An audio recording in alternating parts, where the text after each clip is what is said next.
जय माता दी। जय माँ कामाख्या। जय श्री महाकाल महाराज। देव राधा ट्रस्ट सत्यवाणी चैनल से आप तंत्र के बारे में सुन रहे हैं। यदि किसी मनुष्य को तंत्र काट करवाना हो तो संपर्क कर सकते हैं। चाहे वो जिन्न हो, जिन्नात हो, अब्बीस हो, खब्बीस हो, डाकिनी हो, शाकिनी हो, प्रेत हो, चुड़ैल हो, डाकन हो। यदि आप हर जगह भटक करके थक गए हो, यदि आप बर्बाद हो गए हो और आप निराश हो चुके हैं कि अब मेरा इलाज कोई नहीं कर सकता, तो आप संपर्क कर सकते हैं देव राधा ट्रस्ट सत्यवाणी चैनल पे। जय माता दी। जय मां कामाख्या। जय श्री महाकाल महाराज। तंत्र साधना बड़ी कठिन होती है, परंतु आजकल कुछ गुरु घंटाल इस तंत्र साधना को बेचने लगे हैं, जबकि यह कोई बिक्री करने वाली चीज नहीं है। तंत्र साधना में इस मनुष्य शरीर को साधना पड़ता है,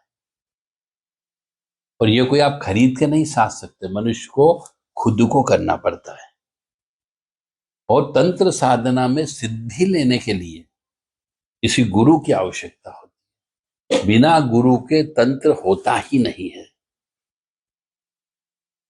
और वाम मार्ग और शमशान साधना, इसमें तो बिना गुरु के कुछ काम करना ही नहीं चाहिए। यदि करोगे तो पागल हो जाओगे। यदि आप तंत्र साधना करने के बारे में सोच रहे हो तो यह सवाल आपके लिए बहुत महत्वपूर्ण है कि किसी योग्य व्यक्ति से पूछें कि मैं तंत्र साधना कर सकता हूं या नहीं कर सकता। और सबसे पहले तो यह प्रश्न आप खुद से पूछो तो ज्यादा अच्छा होगा। क्यों? कि पहले आप में उतनी विल पावर है कि नहीं, इच्छा शक्ति, दृढ़ शक्ति की आवश्यकता होती है, और आत्मा स्ट्रांग होना चाहिए, मन कंट्रोल में होना चाहिए। फिर भी हम आपको कुछ ऐसी बातें जिसका कि आपको इस प्रश्न का उत्तर आसानी से प्राप्त हो जाएगा। तंत्र साधना दो प्रकार की होती है, कोई वाम मार्गी होता है, कोई दक्षिण मार्गी होता है। अब आप कहेंगे साहब हमें तो वाम मार्गी भी मालूम नहीं है और दक्षिण मार्गी भी मालूम नहीं, परंतु तंत्र सीखना है। तो तंत्र कोई रास्ते चलते प्राप्त करने वाली चीज है क्या? इसके लिए पहले स्टडी करना पड़ती है, अध्ययन करना पड़ता है कि आप किस लाइन में जाना चाहते हैं, दक्षिण मार्ग या वाम मार्गी। वाम मार्गी साधना जो होती है असाधारण होती है और भयानक होती है, भयावह होती है, डरावनी होती है, परंतु इसमें इसका रिजल्ट तुरंत आता है। अब इसमें क्या क्या होता है ये तो आपको गुरु से मिलकर के ही पता लगेगा। मतलब असाधारण प्रयत्न करने पर इसकी प्रतिक्रिया भी असाधारण होती है। तांत्रिक साधना प्रकृति में छिपी शक्ति पर अधिकार करने का एक तरीके का प्रयास है। प्रकृति में छिपी हुई शक्ति, मैं क्या बोल रहा हूं इस बात का ध्यान रखें। एक पीपल का पेड़ है उसमें भी शक्ति होती है, एक नीम का वृक्ष है उसमें भी शक्ति होती है, बिल्व वृक्ष होता है उसमें भी शक्ति होती है, वट वृक्ष होता है उसमें भी मतलब जितने भी हमारे यहाँ पेड़ हैं, पौधे हैं, उसमें शक्ति होती है। वो प्रकृति में उसके अंदर छिपी हुई शक्ति को हम अपने नियंत्रण में करते हैं, अपने शक्ति पर अधिकार करते हैं, उसके अधिकार करने का प्रयास करते हैं, उसे साधना कहते हैं। इसी प्रकार से हम प्रकृति में से ही, प्रकृति में छिपी शक्ति पर अधिकार करने का प्रयास करते हैं। साधना का मतलब ये होता है। और जब साधना करते हैं तो साधना के दौरान व्यक्ति के साथ जो घटित होता है वह सडनली होता, अचानक होता है। मतलब जिसकी हम कल्पना नहीं कर सकते वैसा उसके साथ घटित होता है।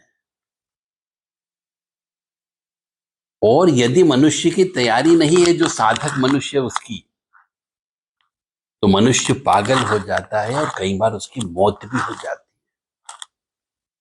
क्योंकि ये वाम मार्गी साधना है और दक्षिण मार्गी साधना है।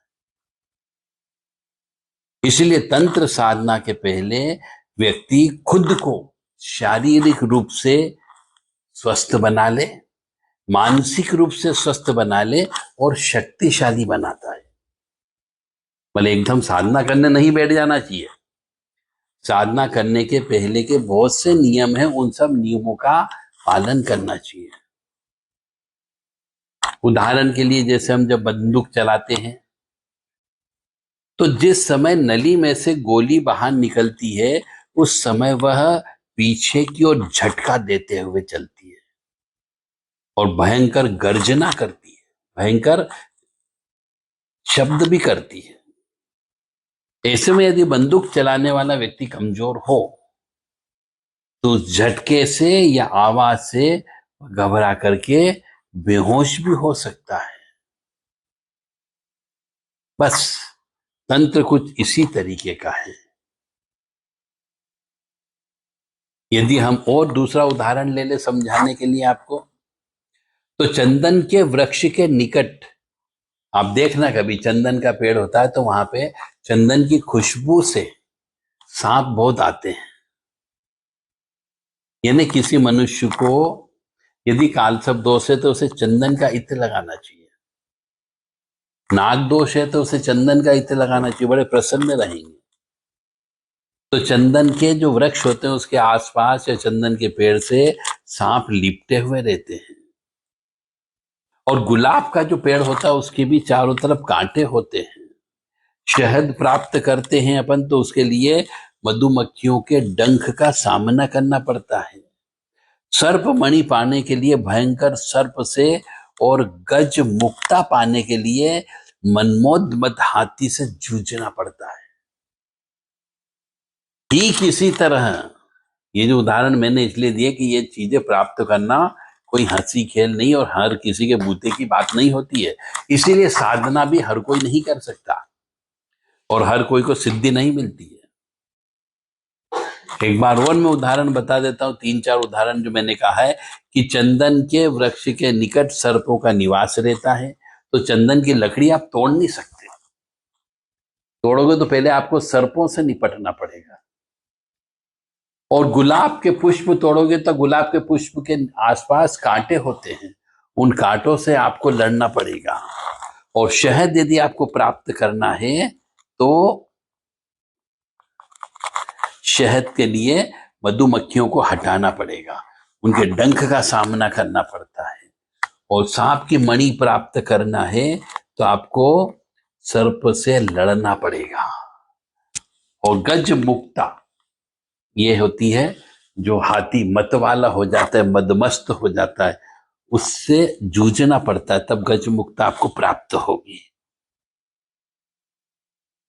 ठीक इसी तरह एक तांत्रिक साधना करने के लिए या उस दौरान उत्पन्न होने वाले खतरे के लिए व्यक्ति को मजबूत बनना पड़ेगा।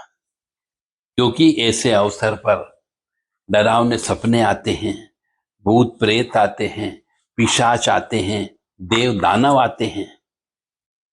ऐसी आकृतियां आपको दिख सकती हैं, दृष्टि दोष उत्पन्न हो सकता है, कुछ का कुछ दिखाई दे सकता है। और अनेक प्रकार के शब्द, रूप, रस, गंध और स्पर्श इनका अनुभव हो सकता है। अलग अलग प्रकार की आपको गंध आ सकती है, अलग अलग प्रकार के आपको शब्द महसूस हो सकते हैं, अलग अलग प्रकार के रूप आपको दिख सकते हैं, और अलग अलग प्रकार के रसास्वादन का महत्व होता है। और इस दौरान यदि साधक डर गया तो वो समझो मर गया। यानी कि तंत्र साधना करने का मतलब है तलवार की धार पर चलने के समान है। तंत्र विद्या जो है कठिन साधना है। इसके लिए साधक में पुरुषार्थ की आवश्यकता होती है, साहस की आवश्यकता होती है, दृढ़ता की आवश्यकता होती है, निर्भयता की आवश्यकता होती है, और धैर्य होना चाहिए। इसलिए हमारी तो केवल एक ही सलाह आपसे कि किसी योग्य, अनुभवी, साधक, संपन्न गुरु की शरण में रह करके यह साधना करना चाहिए और सीखना चाहिए। क्योंकि यदि आपने किसी किताब को पढ़ के, किसी इलेक्ट्रॉनिक माध्यम से या किसी यूट्यूबर के माध्यम से आपने साधना करने का निर्णय ले लिया है, तो इसका मतलब यह है कि आप अब मुसीबत में पड़ने वाले हैं। हम आप बहुत फोन आते हैं कि हम ये साधना कर रहे थे, ये मंत्र हम जप कर रहे थे, उसके बाद से हम बर्बाद हो गए हैं, बीवी छोड़ के चली गई है, ऐसे बहुत से कष्ट पे कष्ट है, दुकानदारी बंद हो गई है। इसलिए अक्सर देखा गया है कि बाजार में मिलने वाले जो तंत्र के ग्रंथ होते हैं उसमें जो साधना विधियां लिखी रहती है वे बहुत अधूरी लिखी हुई होती है। उनमें दो ही बातें केवल मिलती है जो अक्सर दिखाई देती है, कि साधना का फल और दूसरे साधन विधि का कोई छोटा सा अंग दे देते हैं। वो यह विधि कितनी सही है या कितनी गलत है यह कोई नहीं जानता। किताबी ज्ञान आपको इशारे से केवल मार्ग बता सकता है, लेकिन वो मार्ग अच्छा है या बुरा है यह तो वही बता सकता है जो उस मार्ग पर पहले चला हो, यानी जिसने साधना संपन्न की हो, जिसने उस मार्ग के सभी तरह के दुख और सुख दोनों झेले हैं, वही आपको बता सकता है। ऐसे बहुत सी किताब वालों ने दावा किया है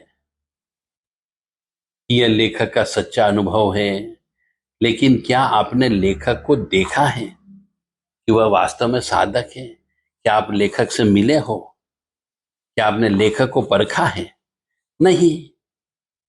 यदि आप कोई सिद्धि के चक्कर से बाहर निकल जाते हैं और किसी योग्य गुरु के मार्गदर्शन में अपने कल्याण के लिए साधना करना चाहते हैं तो कोई खतरा नहीं है।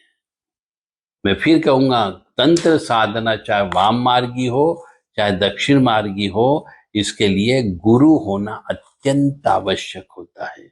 एक कदम भी आप उसके बिना नहीं चल सकते, अन्यथा अनर्थ हो जाता है। आप अपनी इष्ट की आराधना कर अपनी सभी मनोकामनाओं को आप पूरी कर सकते हो।